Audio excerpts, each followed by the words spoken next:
Hello, my name's Gavin, this is Genre Books. This is episode 13 of the list of lost penguins, an A to Z of titles that Penguin has dropped from their Penguin Classics range since they stopped doing their beige editions. Their first format was this, looked like this, black with a large or full-page picture on the front cover. The beige or cream format looked like this, retaining the large or full page, sometimes a picture on the front cover with a colour-coded top of the spine denoting what kind of literature was within. The most modern format is this one, which looks fine, but I think I just like the one I grew up with, and it's the titles that did not make the translation from the beige format to the more modern formats that I'm talking about. And I'm continuing today with the letter S. The letter S has a lot. I'm not going to finish the S's today. But title number 1, the selected poems of Thomas Gray, Charles Churchill and William Cowper, 18th century poetry. Starting with Thomas Gray, best known for his elegy written in a country churchyard. He declined the position of poet laureate.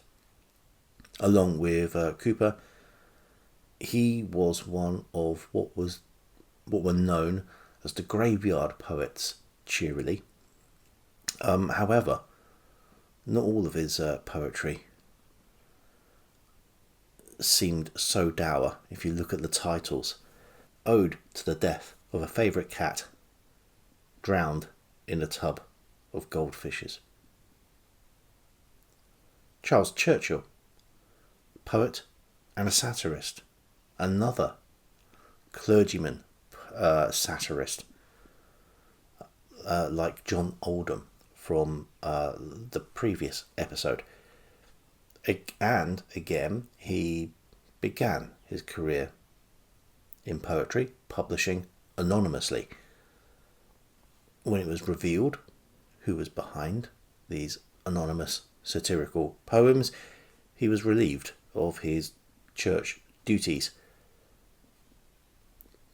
His poems include The Prophecy of Famine, The Epistle to William Hogarth, which I don't think was entirely complimentary, and Hogarth responded with a not entirely complimentary picture of Charles Churchill.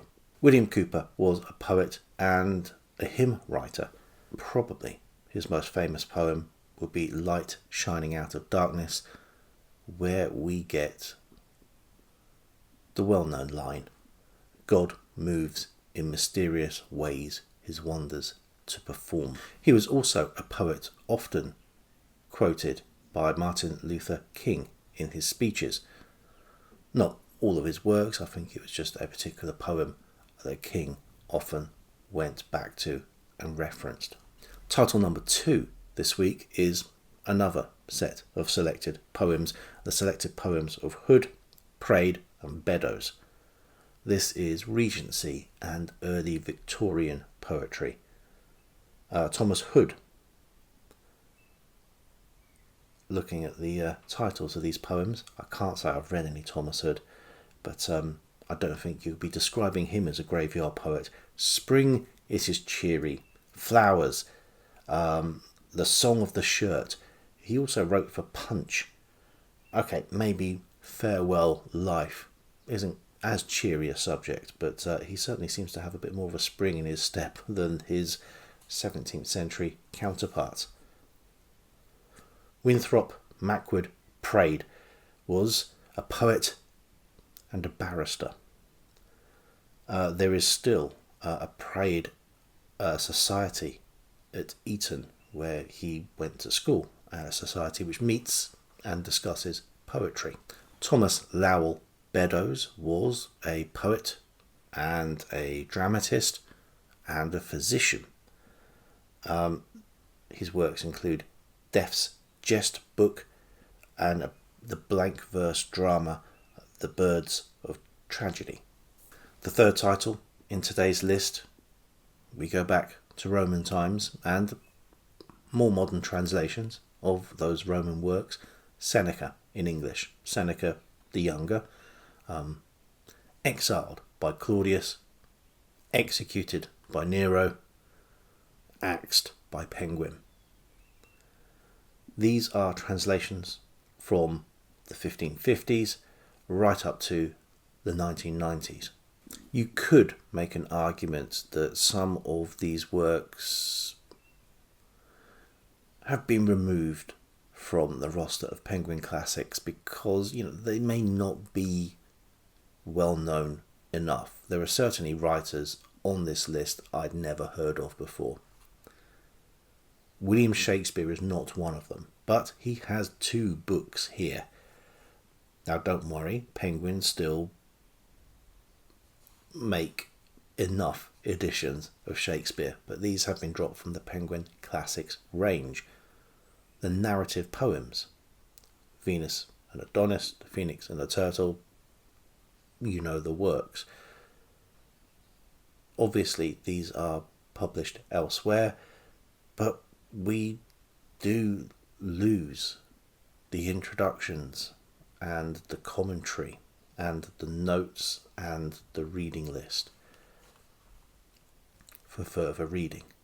So we are losing something, even though Penguin are absolutely keeping with Shakespeare.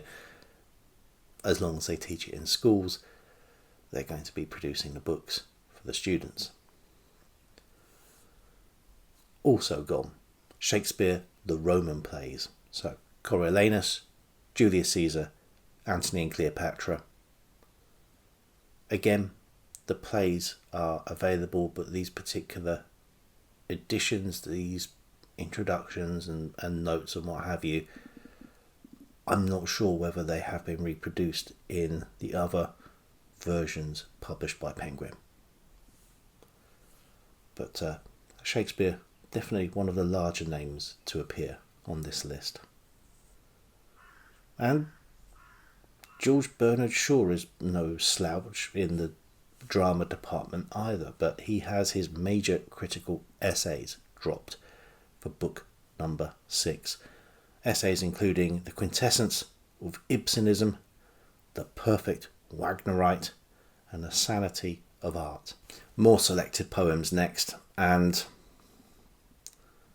okay, I'm a little bit more ambivalent on this one. I did not enjoy studying this poet when I was just starting at university. Maybe I need to give him another shot. But Sir Philip Sidney, I struggled through an apology for poetry, or in defence of poesy, depending on what edition you're reading. An Elizabethan poet, probably his most famous work, other than an apology for poetry, would be Astrophil and Stella, and there are also, which is in the selected poems, and also in here selections from Old Arcadia and a number of his sonnets. Book number 8, and continuing with poetry, this time from John Skelton, The Complete English Poems.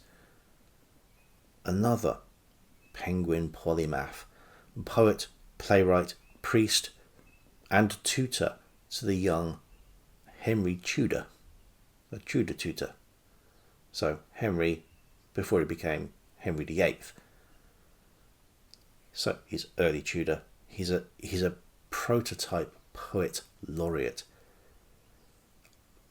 He wrote satires in a very idiosyncratic metre, which is still known under his name as Skeltonics, but are also ballads and elegies in this, well, everything, because it is the complete English poems of John Skelton, which has been dropped. And finally today, yet more poetry. Christopher Smart, selected poems. So an 18th century poet, Augustan poet. He was friends with Samuel Johnson and Henry Fielding. He had a couple of pseudonyms. he wrote under the names Mrs. Mary Midnight and the wonderfully named Ebenezer Pentweasel. He spent spells of his life in a mental asylum.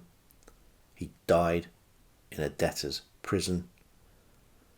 His poetry was predominantly religious in nature. A Song to David, The Sweets of Evening, but also some titles which sound a lot more light-hearted. For I Would Consider My Cat Geoffrey, and On a Lady Throwing Snowballs at Her Lover. Still dropped.